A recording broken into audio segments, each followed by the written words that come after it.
নমস্কার বন্ধুরা, আপনারা দেখছেন কুকিং হাউস অফ অনিমা। আজকে দেখো এই একটা ব্রোকলি নিয়ে নিয়েছি। এই ব্রোকলির একটা রেসিপি করব, তার সাথে এই ডাঁটাগুলো দিয়ে রেসিপি করব। তার জন্য আমি ব্রোকলিটা কেটে নেব।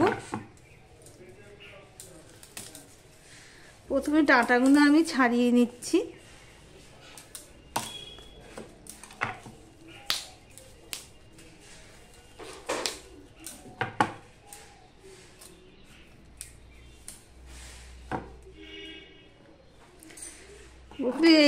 এই গোড়ার দিকের অংশটুকু আমি কেটে নিচ্ছি। দেখো বন্ধুরা,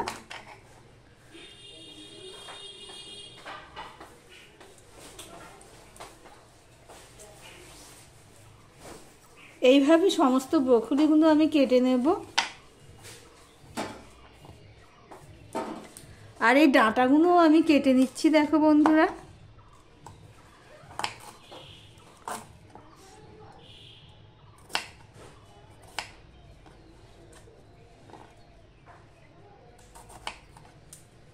যে মোটার দিকটা আমি তিনটে করছি, আর আগার দিকটা দেখো যেটা সরু একটু, তো দুটো করছি। এইভাবে আমি ডাঁটাগুলোও কেটে নিয়ে ফিরে আসছি, সঙ্গে থেকো। দেখো বন্ধুরা, ব্রোকলিগুলো সব আমি একটা থালায় তুলে নিয়েছি কেটে নিয়ে। এবার আমি এখানে ডাঁটাগুলোও কেটে নিয়েছি। এই যে ব্রোকলির এই যে গোড়ার দিকে ডাঁটাটা রয়েছে, সেটাও আমি কেটে নেব। এটা বাইরের অংশটা শক্ত রয়েছে, সেই বাইরের অংশটা আমি এভাবে বাদ দিয়ে দেব। ব্রোকলি এত স্বাদ হয়, কোনো কিছুই ফেলতে ইচ্ছা করে না।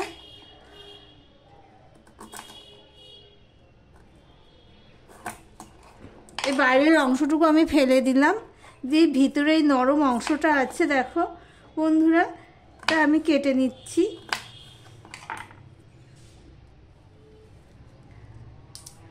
সমস্ত ডাঁটাগুলো আমি এইভাবে কেটে নেব। কড়াই সময় একটা জল বসিয়ে দিয়েছি। এবার জলটাও গরম হয়ে গেছে। আমি নুন দিয়েছি অল্প, আর একটু নুন দিয়ে দিলাম। এবারে যে দেখো ধুয়ে রাখা ব্রোকলিগুলো আমি দিয়ে দিচ্ছি।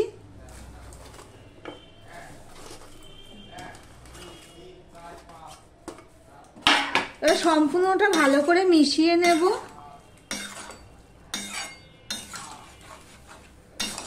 সম্পূর্ণটা ভালো করে মেশানো হয়ে গেছে। এবার আমি গ্যাসটা অফ করে দিলাম। এবার 10 মিনিটের জন্য আমি রেখে দেব। এদিকে দেখো একটা কড়াই বসিয়ে দিয়েছি, কড়াইতে তেল দিয়ে দিয়েছি, সাদা তেল দিয়ে দিয়েছি, আর একটু নুন দিয়ে দিলাম। এখানে দেখো আমি ব্রোকলিগুলো সব আমি তুলে নিয়েছি 10 মিনিট রাখার পরে। এখানে দেখো নতুন আলু, ছোট আলু, সেটা আমি এবার এখানে দিয়ে দিলাম। তাহলে ভেজে নেব আর কি। আলুটাকে প্রথমে আমি ভেজে নেব। দেখো বন্ধুরা, আলুগুলো সব ভেজে আমি তুলে নিয়েছি। এবার আলু ভাজার তেল হয়েছে, তার মধ্যে আমি আর একটু তেল দিয়ে দিলাম। আলুগুলো ঠিক আমি এবার লাল লাল করে ভেজে নিয়েছি।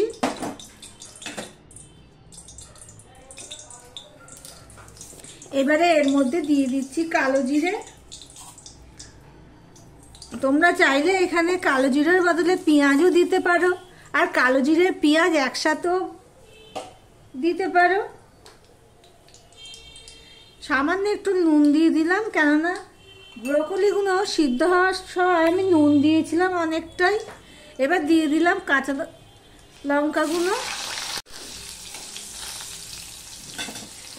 এবার ভাপিয়ে নেওয়া ব্রোকলিগুলো আমি দিয়ে দিচ্ছি।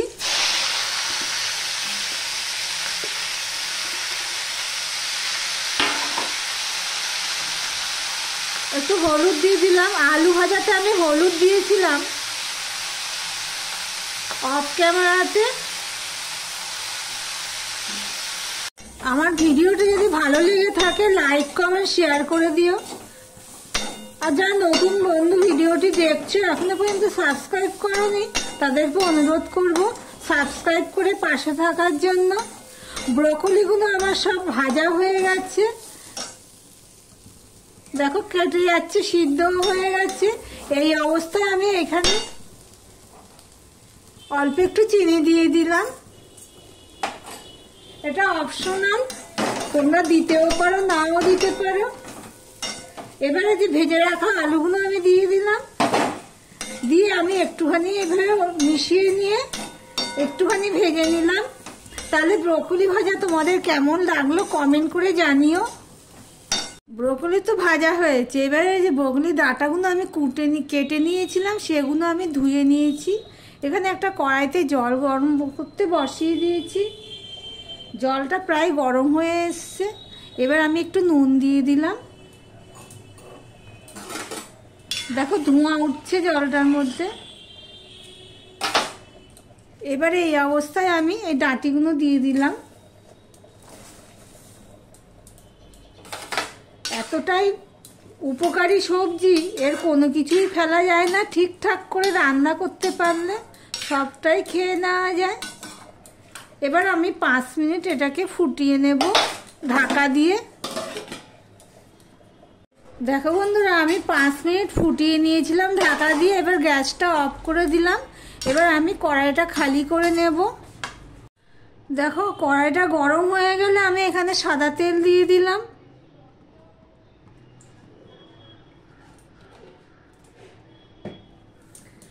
এই ডাঁটা চচ্চড়ি বানানোর জন্য আমি কিছু সবজি কেটে নিয়েছি। দেখো এখানে গাজর নিয়েছি, বেগুন নিয়েছি, শিম, আলু আর নিয়েছি মিষ্টি কুমড়ো। দেখো তেলটা হয়ে গেছে। এবার আমি 5 ফোড়ন দিয়ে দিলাম,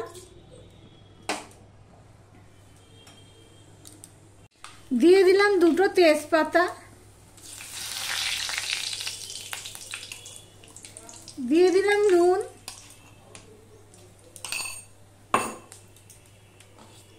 আর এখানে দেখো 6-7টা কাঁচা লঙ্কা চেরা করে রয়েছে সেটাও দিয়ে দিলাম, আর দিয়ে দিলাম 1 চামচের মতো আদা পেস্ট।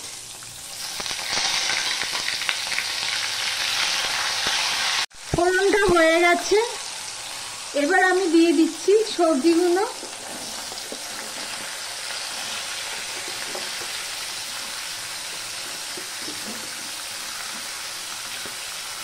বেগুনটা আমি একটু পরে দেব। সম্পূর্ণটা মিশিয়ে নেব ওই ফোড়নের সাথে।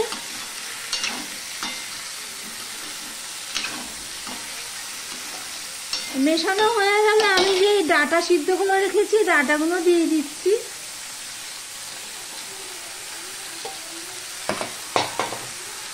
দিয়ে আমি ঢাকা দিয়ে দিলাম। ঢাকা দিয়ে প্রায় 7-8 মিনিট আমি ঢাকা দিয়ে দিয়েছিলাম। মাঝে এসে একটা তরকারিটা একটু নেড়ে দিয়েছিলাম। এবারে আমি দিয়ে দিচ্ছি বেগুনগুলো।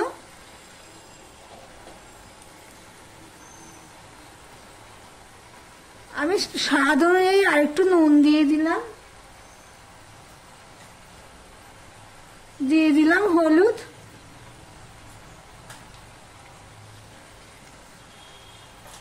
দিয়ে সম্পূর্ণটা আমি আবার একটুখানি এদিকে নেড়ে চেড়ে দিয়ে আবার ঢাকা দিয়ে দেব।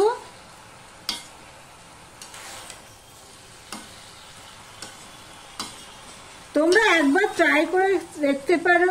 ব্রোকলির ডাঁটা তো অনেকেই ফেলেই দাও, কিন্তু এইভাবে একবার ট্রাই করে দেখতে পারো, ভালো লাগে খেতে। আর খুবই তো ভিটামিন বলো, খুবই উপকারী একটা সবজি। এগুলো সিদ্ধ করে খেলেও লাভ আছে।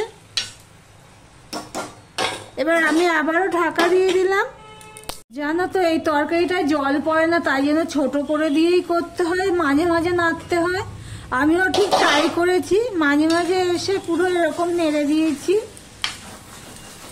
ব্রোকলি চচ্চড়ি যারা না খেয়ে থাকো কমেন্ট করে জানিও, আর এইভাবে একবার ট্রাই করে দেখতে পারো।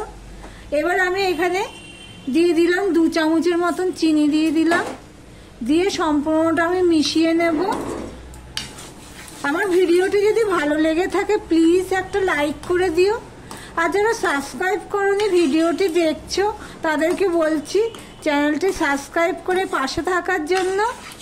তোমাদের সাথে কথা বলতে বলতে সম্পূর্ণটা আমার মেশানো হয়ে গেছে। এবার আমি ঢাকা দিয়ে দিলাম, গ্যাসটা অফ করে দিলাম, আর ভিডিওটা আজকের মতন এখানেই শেষ করলাম।